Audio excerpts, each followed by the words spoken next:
Welcome to manufacturing technology.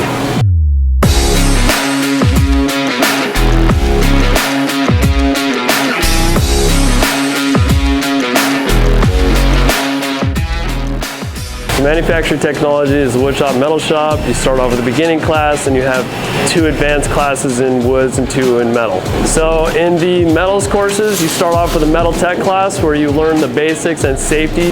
It's kind of just an overall class that gets you used to all the different things in the shop. After that, you can go into 3 levels of welding where you're going to do just welding on the different processes: MIG welding, arc welding, oxy welding, TIG welding, different thicknesses, different materials, with industry certifications for each.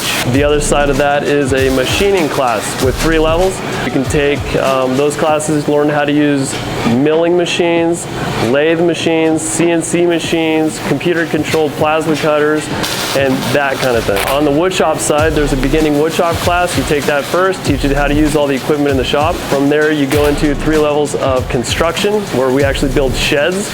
So you learn how to frame floors, walls, roofing, siding, shingles, all the way through the whole process of building a building. The other advanced woodshop class is a cabinet making class where you learn how to do a little bit finer detail on small woodworking, like projects, valet boxes, tool boxes, little desks, something like that.